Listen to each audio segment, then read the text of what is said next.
नमस्कार, मनी मंत्र में आपका स्वागत है। बजट सत्र चल रहा है। बजट के ऊपर बहस हुई थोड़ी बहुत और उसके बाद बजट पास हो गया। फाइनेंस बिल जो है वो आने वाला है और वो भी पास हो जाएगा आराम से, इस बात में कोई दो राय नहीं है। और जिस तरह से पहला बजट यूपीए 2 का अटक अटक के पास हुआ था, लगता है इस समय कोई समस्या नहीं आएगी। लेकिन इस बजट से क्या क्या चीज़ें सामने आई हैं इस बजट सत्र के दौरान में, और सबसे बड़ी बात कि जो बजट के मुख्य मुद्दे उठाए गए थे इस बजट में, उन पर सरकार काबू पाने में, उन पर विपक्ष को एक अच्छा जवाब देने में कामयाब हुई है या नहीं, इसके बारे में आज हम बात करेंगे। मनी मंत्र में संजय निरुपम हमारे साथ में हैं, कांग्रेस पार्टी के सांसद, और सरकार की नुमाइंदगी यहाँ पे करेंगे। विपक्ष की नुमाइंदगी करने के लिए शाहनवाज हुसैन साहब हमारे साथ में हैं, और दोनों ही को आपने भिड़ते हुए देखा होगा संसद में, हालांकि अलग अलग जो वो है इनका, लेकिन और साथ में कुछ देर में हम लेफ्ट पार्टी के नुमाइंदे आएंगे, उनसे भी बात करेंगे। सबसे बड़ी बात कि इस समय जो बजट में सबसे बड़ी चुनौती थी वित्त मंत्री प्रणब मुखर्जी की, वो थी महंगाई की चुनौती, जिसे लेकर के आपने पिछले 1 साल से मुहिम चला रखी है। उसके क्या हाल है और क्या नहीं है। बहुत बहुत शुक्रिया आप लोगों के लिए। और जल्दी से एक नज़र डाल लेते हैं कि इस समय हालात क्या हैं दुनिया में। अगर देखें तो हालात ये हैं, आप समझ सकते हैं कि 2007 में 2004 और 2005 के हम अगर बेस लगा के देखें 100 का, तो 20% से लेकर के और 60% तक, 80% तक महंगाई बढ़ी थी।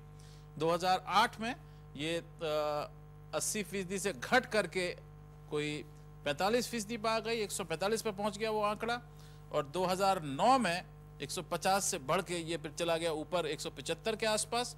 2010 में आप देखिए अब 180 पे खत्म हुआ था जाकर के, जब 2009 के अंत में, और वो आपका 2020 के ऊपर जाके पहुंच गया। ये 210 वाला जो देख रहे हैं, ये फूड इन्फ्लेशन दुनिया भर का है। और इस साल सबसे बड़ी समस्या दुनिया को झेलनी पड़ रही है कि जो शुरुआत हुई है फूड की, वो इतनी हाई हुई है जाकर के कि 235 इंडेक्स पे जाकर बैठता है, और वो अब ऊपर जाना शुरू हो गया है। 2 महीने सिर्फ गुजरे हैं। तो ये तो हाल है इस समय दुनिया में खाने के की महंगाई के। और इनमें सबसे ज्यादा मार जो पड़ रही है वो भी आप देख लीजिए। चीनी टॉप पर है इस समय। चीनी में कोई 400% 2004-2005 के मुकाबले कोई चौगुनी वृद्धि हुई है। तेल में कोई तिगुनी वृद्धि हुई है। और डेयरी, दालें, दूध और मीट जो है वो आप देख सकते हैं कि उसमें इतनी वृद्धि जो है वो नहीं हुई है। अब हिंदुस्तान का क्या हाल है फूड का, ये देख लीजिए आप। पिछले साल से हम लगातार ट्रैक कर रहे हैं। जनवरी 2010 से कि 19.65 पे था, उसके बाद 22.9 पे पहुंच गया, बहुत बड़ा वो था।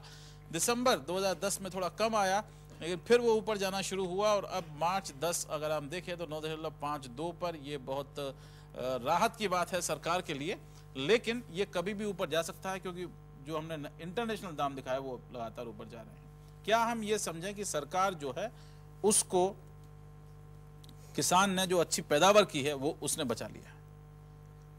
नहीं, उसके सिर्फ यही एक कारण नहीं है, बहुत सारे अलग अलग कारण हैं। महंगाई बढ़ने का कारण सिर्फ इतना नहीं है कि पैदावार कम है, वो भी एक कारण है। महंगाई बढ़ने का एक कारण पैदावार कम होना है। दूसरा कारण अंतर्राष्ट्रीय बाजारों में जो कमोडिटीज़ हैं उनके भाव ऊपर चले जाते हैं। तीसरा बड़ा कारण जो क्रूड ऑयल की जो प्राइस है जो ऊपर चली जाती है, वो एक बहुत बड़ा कारण है। उसके बाद एक जो परचेजिंग कैपेसिटी जो हमारी बढ़ी है, जो खरीद की क्षमता जो बढ़ी है, जिसकी वजह से लिक्विडिटी बहुत बढ़ी है हमारे देश में। जब लिक्विडिटी बढ़ जाती है, कैश लिक्विडिटी बढ़ गई, और उस तुलना में उत्पादकता नहीं बढ़ी है, तो खरीदार ज़्यादा है, सामान कम है, उत्पाद कम है। तो ये अलग अलग कारण थे। उन अलग अलग कारणों के बीच महंगाई बढ़ी है, इससे कोई इनकार नहीं कर सकता। और मैं आपका बहुत आभारी हूँ कि आपने अपना कार्यक्रम शुरू करने से पहले पूरी दुनिया का परिदृश्य देश के सामने रखा। बार बार हमारे जो विपक्ष के साथी हैं वो यही आरोप लगाते हैं कि ये सरकार महंगाई पर काबू पाने में नाकाम साबित हुई है, ये सरकार कुछ नहीं कर रही है। जबकि हमने कहा कि भाई ये सिर्फ हमारे हाथ में नहीं है। आज हम एक ग्लोबलाइज्ड इकोनॉमी में जी रहे हैं, एक ऐसी अर्थव्यवस्था में जी रहे हैं जहाँ सब कुछ खुल गया है। अब सीमा पार आने जाने में किसी को कोई प्रतिबंध नहीं है, आयात निर्यात के ऊपर किसी प्रकार का बहुत बड़ा निर्बंध नहीं है। तो कोई भी व्यक्ति कोई भी सामान लेके आ सकता है, कोई भी सामान लेके जा सकता है। दाल और तेल की बात अगर करें, 2 महत्वपूर्ण चीज़ें थी जिनका भाव बहुत बढ़ा और हमारी गृहिणियाँ बहुत नाराज हुई उससे और बहुत ज़्यादा कष्ट में भी रहीं। ये दोनों चीज़ों को हमें इंपोर्ट करना पड़ता है, दोनों चीज़ें, दाल और तेल दोनों, क्योंकि हमारे यहाँ उत्पादकता कम है, खपत ज़्यादा है। तो ऐसे में अब सरकार को क्या करना चाहिए था, इस बजट में पता नहीं आपने ध्यान दिया कि नहीं, प्रणव बाबू ने बहुत ही विस्तार से बताया कि कैसे दाल के उत्पादन पर हम जोर दे रहे हैं, कैसे तेल के उत्पादन पर हम जोर दे रहे हैं। पिछले 1-2 साल का जो अनुभव है उसे ऐसा लग रहा है कि आने वाले 3 वर्षों में दाल और तेल के मामले में भारत आत्मनिर्भर हो जाएगा, आयात करने की आवश्यकता नहीं। NDTV's Cricket app, Android and iPhone, fastest scorecard, special analysis, and much more.